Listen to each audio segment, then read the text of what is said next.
Anyway, have you been keeping up with anything lately? No, not so much. I've been working on me.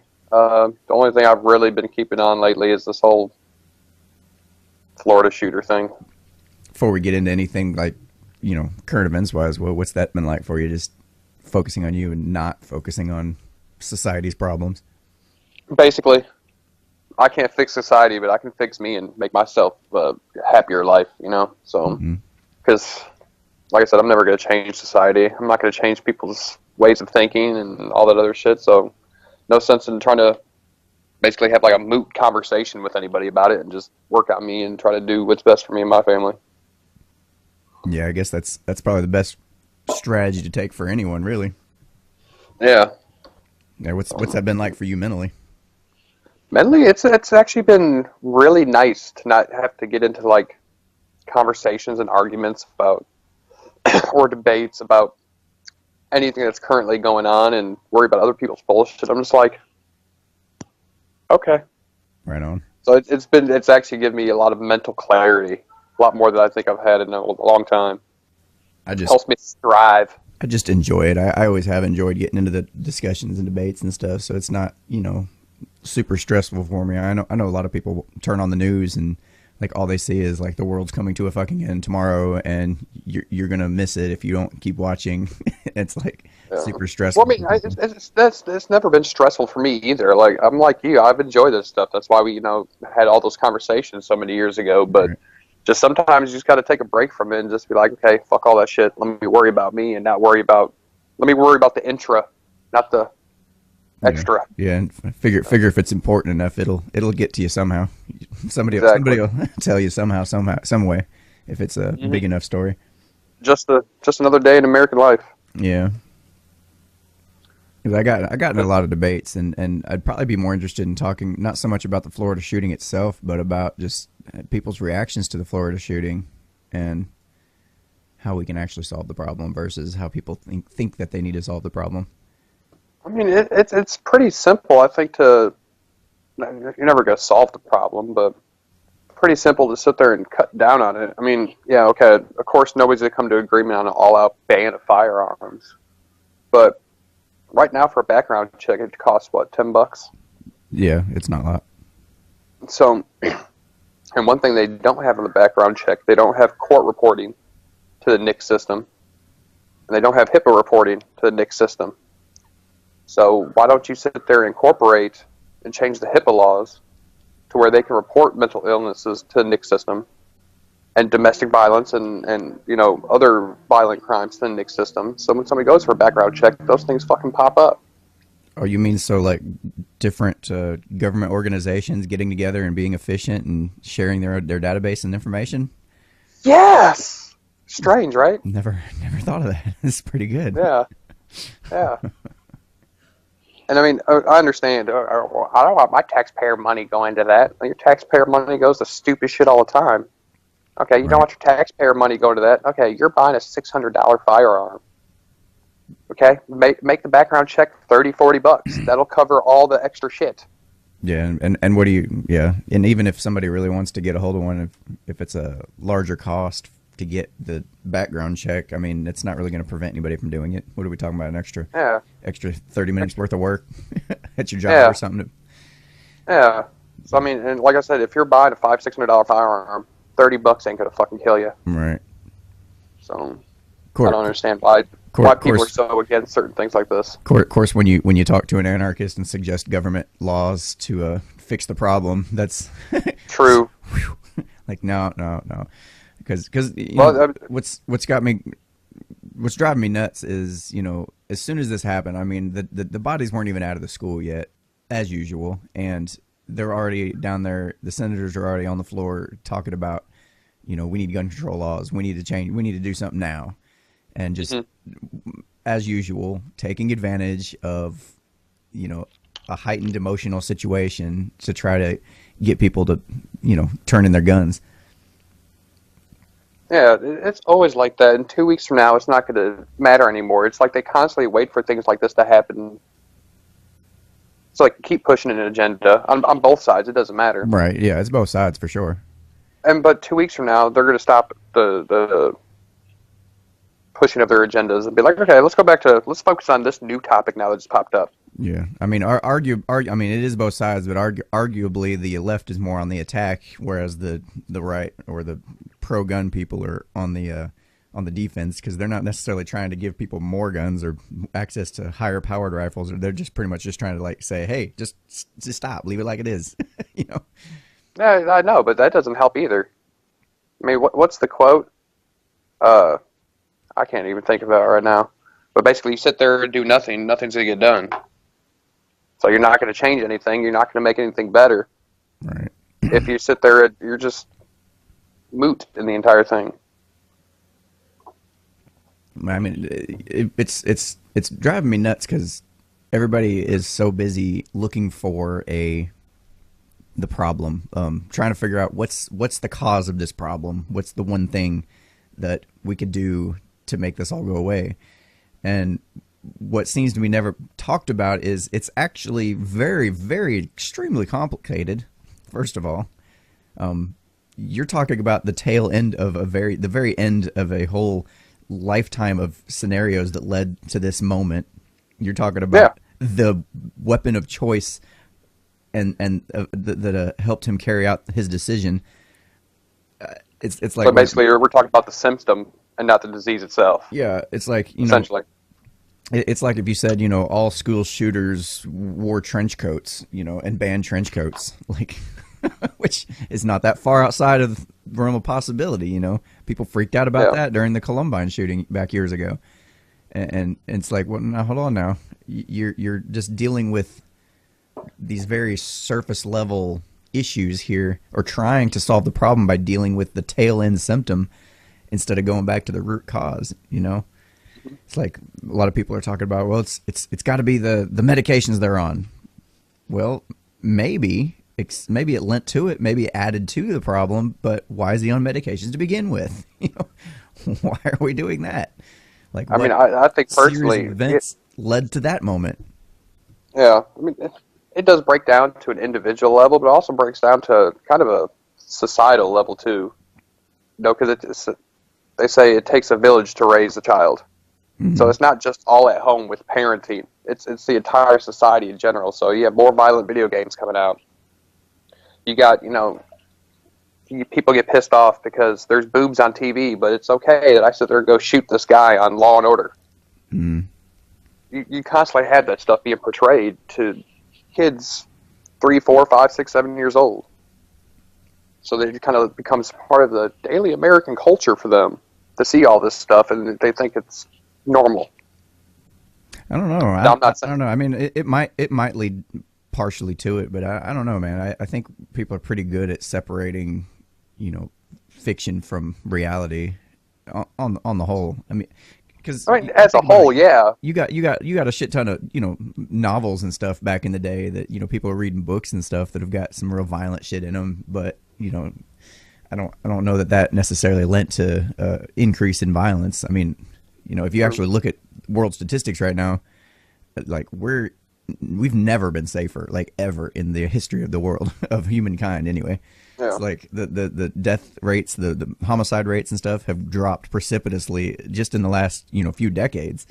It's like, yeah, we see this on the news. It looks terrible. It is terrible. Don't get me wrong. But, you know, when you're looking at a population just here in the United States of over 350 million people, you know, the murder rates are incredibly low, actually statistically insignificant.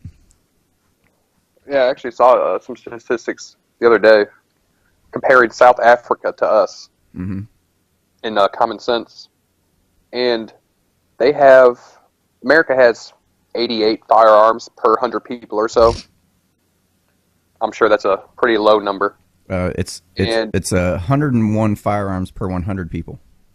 Okay. Well, this is, I guess, from 2016. So anyway, South Africa had, I think, 30. And I think I'm giving that a little bit of a high number. 30 per 100 people. Okay. Yeah. And the death toll by guns, including suicides and everything, between South Africa and here, it's only like one person per 100,000. So truly, what's the difference then if we have more guns per 100 people and we're only over South Africa by 1? Mm-hmm. In deaths by firearms per 100,000. So there's got to be something wrong in societal roles between there and here. If we almost have triple the amount of firearms that they have. Man, I seen this piece that keeps going around a lot, talking about just some specific numbers. This was back in June of 2016, when we had a population of 324 million people or so. Anyways, talking about there was reported 30,000 gun-related deaths per year, and this number's not disputed. Doing the math, that is 0.000000925% of the population. Like, you're talking about way fucking less than even 1% of the population that this is happening. Statistically insignificant, basically. Statistically does not exist. Right. And if you break it down even further to deaths by suicide rifles. No, take out suicide, but if you take it down to like deaths by rifles and murders, it's even smaller than that. Right. Yeah, it goes on saying that 65% of those deaths are by suicide, 15 by law enforcement, 17 through criminal activity and gang and drug related or mentally ill persons. 3% are accidental discharge. It's like, and now you're talking about not 30,000 annually, you're talking about, that leaves 5,100. And they still break that down even farther. Like, Jesus Christ. 5,100. Okay, so I'm not going to read the whole thing, but it seems to make its rounds here lately around the internet every time something happens. And I don't see people really disputing it. Just in comparison to 30,000 people dying per year from gun-related violence, you look at, I think, okay, it's saying 200,000 plus people die each year from preventable medical errors. You're safer in Chicago than you are you're safer in the streets of Chicago than you are in a hospital. It's like, that's, yeah.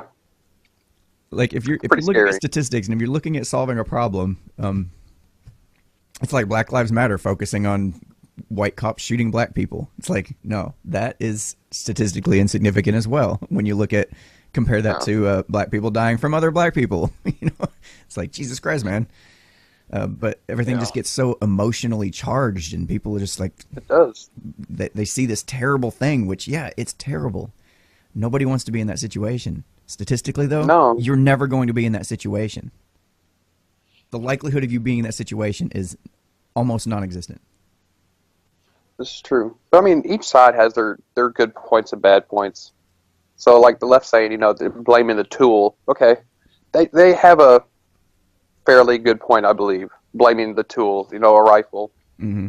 That could sit there and mow down people in a matter of a minute. You could take out 20, 30 in a matter of a minute. Right. And then, you have the rights that they're saying, well, spoons made me fat. No, spoons didn't make you fat, just like the gun didn't kill people, the guy did. But that spoon definitely helped you down that gallon of fucking rocky road, didn't it? Right. So if we want to prevent obesity, we need to ban spoons. Or no, that's not what I was saying. People to buy smaller spoons, or yes, smaller spoons, smaller capacity spoons. Yes, hashtag small capacity spoons. No, but I'm just saying it's a fairly decent point. Okay, yeah, don't blame the tool, but the tool helped you get the job done more efficiently. Well, yeah, I mean that's just it. Yeah, you're right. It does seem like a decent point from an emotional standpoint. Yeah, it seems perfectly reasonable. Like, yeah, who the fuck needs it? It doesn't make any sense. Who needs a gun like that? Who needs access to that? But when you're talking about, again, statistically, it's not even an issue. You could probably arm half the population with bazookas and have less deaths. It's not. I mean, that's not the issue. And the issue is. I'm just bringing up the points between right. Each No, side, I got you. Say the issue is more. If you look at third world history, okay, what has happened to entire populations of people when they take the guns, when the population can't defend themselves against an oppressive government? What has happened? You have statistical and verifiable proof of what happens when a powerful dictator gets into control, takes people's guns and then decides that, well, we're going to do it my way and you can't do shit about it. It's like, that's legitimately scary, and a much more, especially if we keep giving so much control over to our governments, that's a much more likely scenario that could happen. You know, the right, or whoever comes up with the right, left, it doesn't matter. Just say pro-gun. They like to say, well, if the government really wanted to take us all out, is your little rifle going to do anything about it? Well, me by myself, no. If you figure you got 100 million firearm owners, even 50, even 10 million firearm owners, that's a pretty large army across the United States. If the government were to become oppressive like that, by sheer numbers, we would. Yeah, they have tanks and they have Tomahawk missiles and all this other stuff. But you got to remember, who exactly are running those tanks and Tomahawk missiles? Other Americans? American citizens, yeah. Yeah. I mean, some of them, they might be like, yeah, I'm going to listen to my government. You're all dead. Right. But a lot of them probably aren't going to. Yeah, I've got a few friends in the military that I have zero doubt that if it came down to that, they're like, fuck this, I'm out. You know? Yeah. I'm going to sabotage what I can from the inside and revolt, but that's going to be a mess. But, I mean, you're talking about, you know, a numbers game again. It's a numbers game. It always is when you start looking at actual policies and laws and stuff. Like, you can't sit there and let this emotional shit. I still feel like it would be amazing if we could pass a law that says, yeah, listen to the anarchists talk about passing a law. But if they would pass a law that says, okay, whenever a major like news event like this happens and we're still in this emotionally heightened state and not really thinking critically, maybe we should make it a law that says, okay, we can't sit there and pass any major legislation dictating how we handle these situations until at least 6 months after the event, or even 3 months after the event. So that way we can all sit down and have our clear heads about us. We're not emotionally torn up over this. We can think critically and look at the actual numbers, and then we'll make a decision. But that's not going to benefit the government's ability to grab more power, which is the only thing it really lives for, is to grab more fucking power. And yeah, but you're also talking about Congress, who sit there has a whole year to pass a budget spending bill and waits the last 2 weeks. Right. Yeah. Yeah. Super efficient. So, yeah. Super duper efficient. There's no pressures for that until 2 weeks. You know, procrastination central. Exactly. Yeah, so that's why I'm okay. As a firearm owner, I'm still in favor of common sense gun reform. Like, okay, if you want to sit there and sell person to person, okay, because if I wanted to sell to Joe Blow on the street, there's no background check for him. I don't know what he's capable of. I don't know what it is, but hey, I can go sell it to him. There's no law against me doing that. Or at gun shows. Except that the serial number is still registered to you, and any law that he breaks with that gun, exactly, but accrues to you if you don't. But if they, like in Tennessee, if I fill out a little form that says I sold it to him, and the cops say, "Hey, we retrieved this firearm from this, shooting or whatever. Hey, I sold it to this dude." Okay, well, you're off the hook then.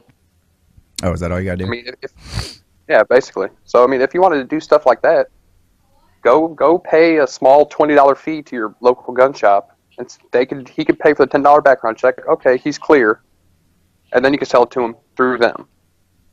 I think that's a pretty good common sense way of stopping person to person sales, or the gun show loophole. The gun show loophole, yeah. The biggest problem I have with that is, like, if you look at like we were saying about gun deaths by homicide versus oppressive governments.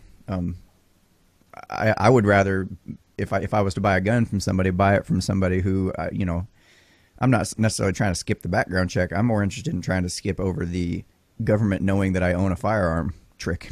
True. I would be much happier as a gun owner if the only person that maybe the only person that knows I even have the gun is the guy that I bought it from. Maybe they have some method they can run a background check that the government doesn't have access to. Yeah, fucking right. But it'll probably be more efficient though. Yeah, private I mean, you could even do something as far as using this new blockchain technology to register it to you, and it would be done anonymously through the thing, or some method they could do to make it anonymous. That, I don't know, if for whatever reason this particular gun does commit a crime, then you could go back in and It's pretty complicated, but I've heard about blockchains that have set aside certain amount of their value for a voting system within the blockchain. Now, if enough of those people that own the blockchain for the gun ownership thing, they're like, okay, so we just had this mass murder crime go on. This is the gun. This is the serial number. The blockchain people can vote to say, yeah, let's go ahead and reveal the identity of who owns that gun or who sold it to them, or whatever the case is. Maybe that could be a potential.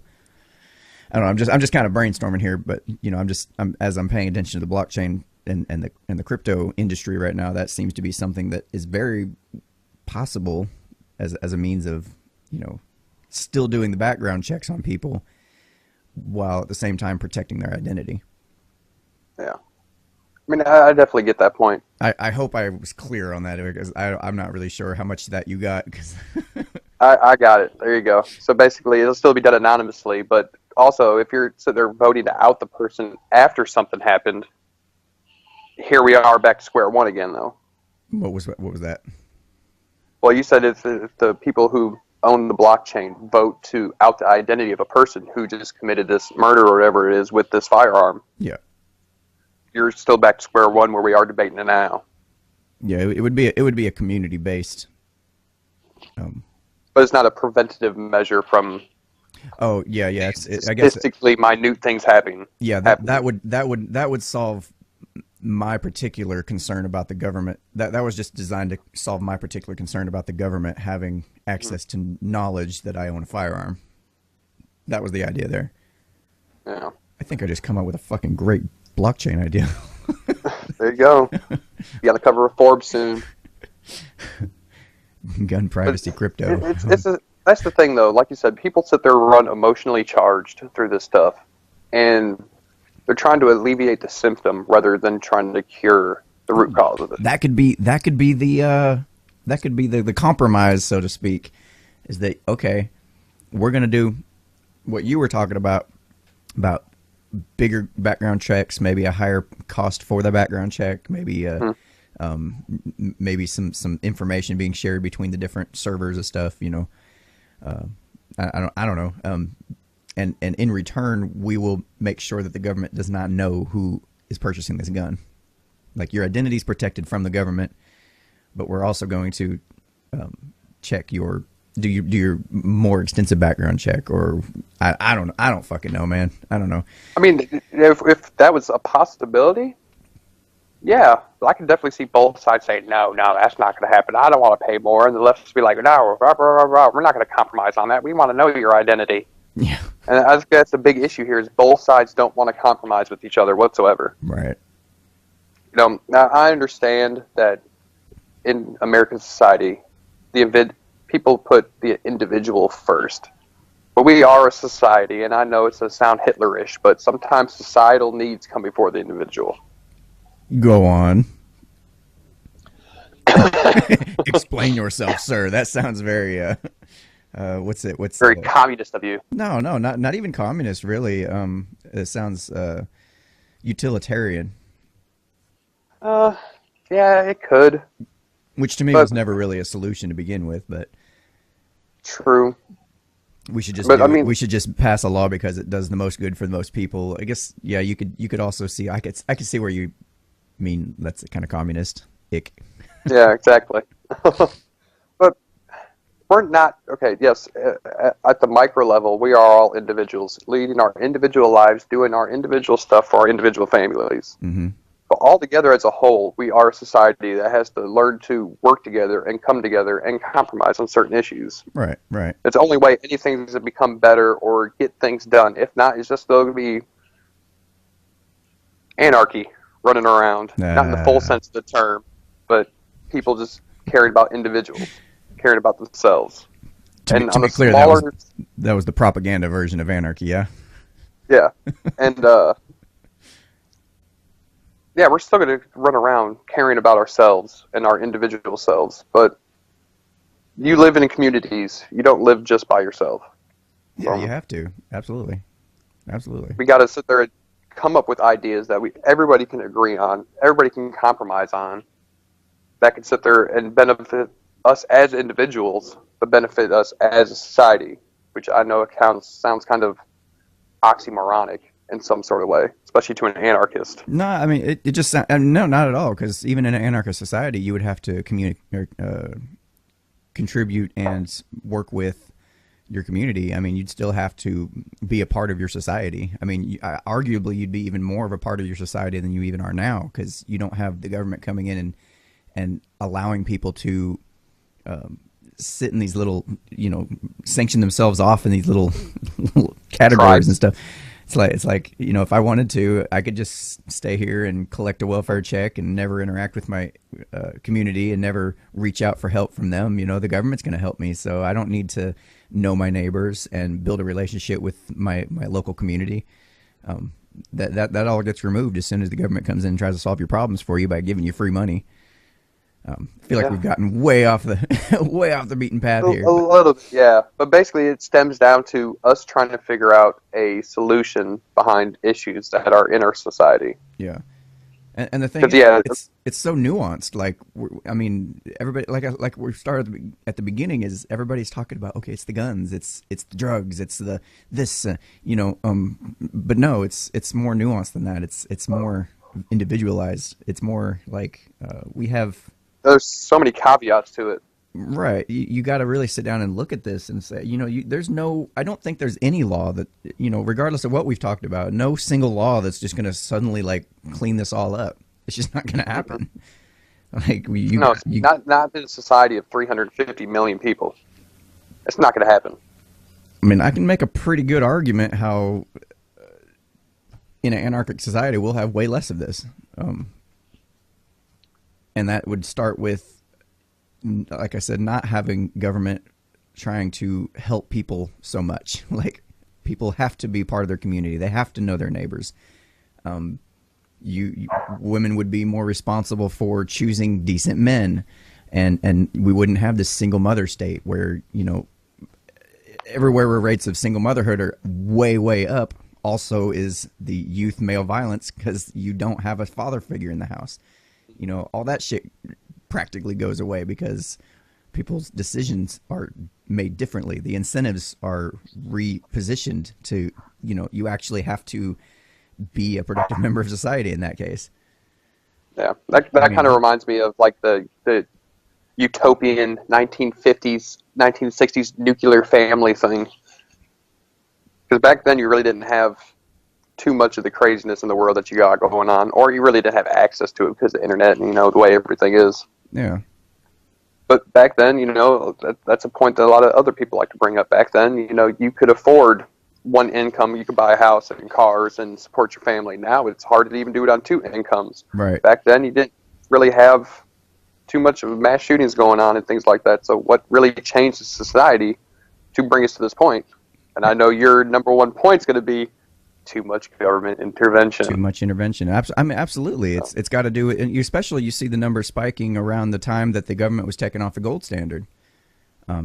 You see it start to rise back when the Federal Reserve was implemented.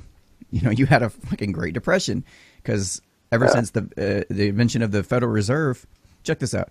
This is pretty straightforward. I don't think anybody can argue with this one. Look, once the Federal Reserve was created, up until now, the U.S. dollar has lost over 90% of its original value. Okay, so you're dealing with like single-digit percentages worth of the money that you once was able to work with. So then you take people off the gold standard, that shit skyrockets even more as far as losing value. So now you've got this situation where, guess what? Both parents have to go work. Okay. Now that both parents are working, government's happy because, hey, we got more tax cattle to bring us more money. Oh, it's even worse than that because now you got another whole industry built up around it through daycare services and babysitting services and after-school services. Those are all more taxpayers that we can have. We're making more. We're making bank as a government, but guess what's happening? That nuclear family idea that you brought up a minute ago, that's breaking up. Mom and dad are working. And we're giving them money, so mom doesn't even necessarily have to have a man around. She can just get money from the government. So now you got a situation where the kids that are growing up in this environment, they are experiencing one parent, if that, like, because she's got to work 2 jobs just to make ends meet. She's held up as a strong individual woman. Like, that's all bullshit that we've been fed. And these kids are basically raising themselves, being neglected like crazy, being just tossed around from service to service. And then we wonder, why the fuck are we shooting up schools? Like, fuck, man. It does seem like a linear train of thought that gets us to that point. I don't think it's that unreasonable. I mean, it's obviously one track, and there's a lot more to it. There's obviously a lot of little side streets and caveats and whatnot to it, but that's a general, like, if you quit tampering with the fucking value of the money, guess what? We can go back to having one wage earner in the house and go back to having mom staying at home raising the kids, which is statistically the best thing for the kids, especially in their early years from like 1 to 6 years old. They need a parent, like full-time parent. Yeah. And when you drop them off at schools, they actually suffer. When you drop them off at daycare at a young age, they actually, the same brain centers that light up when they're literally abandoned by their mother is the exact same brain centers that light up when you drop them off at daycare centers. Like, Jesus, man, this is not rocket science, but it's all been obscured and hidden from us through all this propaganda about the strong individual woman in the welfare state and how much we're going to build a better society through all these different programs, laws, and rules and regulations. No, then we haven't. It's been, even though you say we're safer, I think society, as far as values, has slightly declined a little bit. I would agree. I mean, there's... We've gone on this back to the individual thing. Hey, I need to be a strong individual. No matter whether it's woman or man, I got to do this, I got to do that. Hashtag gender roles, whatever you want it to be. But is that a good train of thought, though, to look back and be like, is that really the reason why we're at where we are now with these mass shootings? You talking about the breakup of the family? Yeah, what we just said, basically, from the induction of the Federal Reserve and value of the money going down, both parents having to work now, and the tax cattle keep coming in to where we are today. Was it a whole 3, 4, 5 generation thing that brought us to where we are? The breakdown of, I guess, family values in today's society versus 50, 60 years ago. I mean, that's like I said, that's one path. I mean, you've also got the huge attack on the Christian religion that's going on right now, you know, which is arguably probably the most safe value as far as family values is concerned, the safest possible religion you could be in.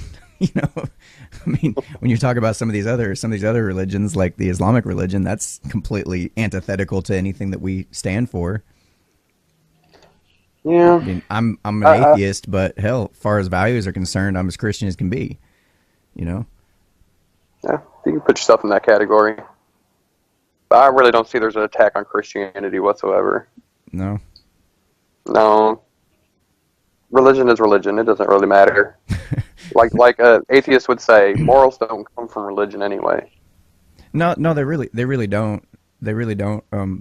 But that being said, you've got a number of I would say lower IQ folks that aren't able to kind of think through this stuff. So the religion is a good little platform for them to kind of work from. It's like a ready-made kit for them to just use instead of having to think paint to numbers stuff. Yeah, it's a paint by numbers for your value system.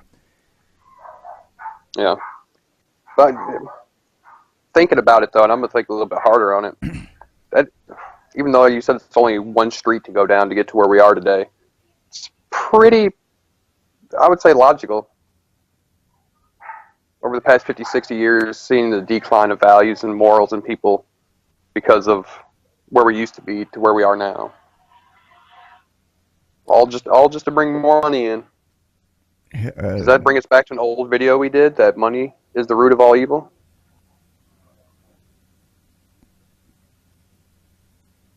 I think it kind of does. No, I think it's not so much the money's the problem. The money's not the problem. It's the control over that money. Shit, you just said something that the love of that money. Something that you just said that sparked something. How you were talking about how this is all, you know, pretty low. Oh, that's what I was gonna say. I was sitting there thinking, you know, back even during the late 80s, early 90s, as I was growing up as a kid, you know, I come from, you know, a strong nuclear family. You know, my mom and dad are still, to this day, they're still together and raising kids. And I remember going out and being a part of my neighborhood. You know, I was actually, we knew all of our neighbors, like all the way down the street. Like I knew everybody. Yeah. I was hanging out with everybody. I was able to run free, basically. We'd ride our bikes, and I'd go 2, 3, 4, 5 miles from the house, you know, just riding bikes and going visiting friends. And, you know, it wasn't a thing, you know. I was like, the community was pretty strong, you know, you knew everybody. Like, I don't see that as much now because people are able to, you know, be in their little cocoons, you know, order everything from the internet. I don't have a problem with the internet or nothing, but I do have a problem with people not having any reason whatsoever to go out and get to know their neighbors and build relationships with their community. I think that's going to be way more productive in solving the mass school shooting problem in terms of, you know, okay, how many of the neighbors knew this kid? Like how strong was his community? How much help did they offer? You know, if it takes a village to raise a kid, the village needs to know the kid, you know? Mm-hmm. Very true. I mean, you know, if I would have acted up 3 houses down at my neighbor's house, you know, your mom and daddy gonna know about it. My mom and dad gonna know about it for damn straight. They're gonna get a call, or my neighbor's gonna grab me up by the arm and drag me on back down to home. You know, they're gonna know about it. You know, my neighbors are gonna know what they can get away with. They know that they're gonna be able to, you know, like I said, grab me by the arm, drag me home, and my parents are going to say, "Get your hands off my kid." They're going to say, "Oh, thank you. We're going to go ahead and handle this now." You know. Well, that could be one thing. People need to get back into their communities, and I don't mean your community as your entire township. Just your couple blocks, right, that you live by. Have a fucking block party or something. Get to know people. Be a part of society instead of being dug into the internet and watching TV. But I think that kind of comes with the individuals. We all kind of have an addictive personality. Everybody does, I think. And so we get on one little thing like the internet or TV or your favorite YouTube show or your favorite television show, and you kind of just binge out to it. Sort of like Netflix binging. That's all symptoms too, though. That leads back to not having a strong community. That's what I'm saying, though. But that's also the reason why people don't have it. It's kind of a duality. It's a circular thing. We don't have strong communities because people are addictive and dug into the internet and TV, and they're dug into those things, so they don't have a strong community. You hear about this? There's an experiment a long time ago where they took a rat and put him in a cage and gave him 2 water bottles. One was just regular water, and the other one was filled with like heroin, drugs, shit like that.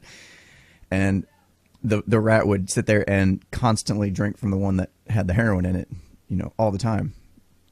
And so they concluded that, yeah, this stuff's super addictive, and you know, that's just how it is.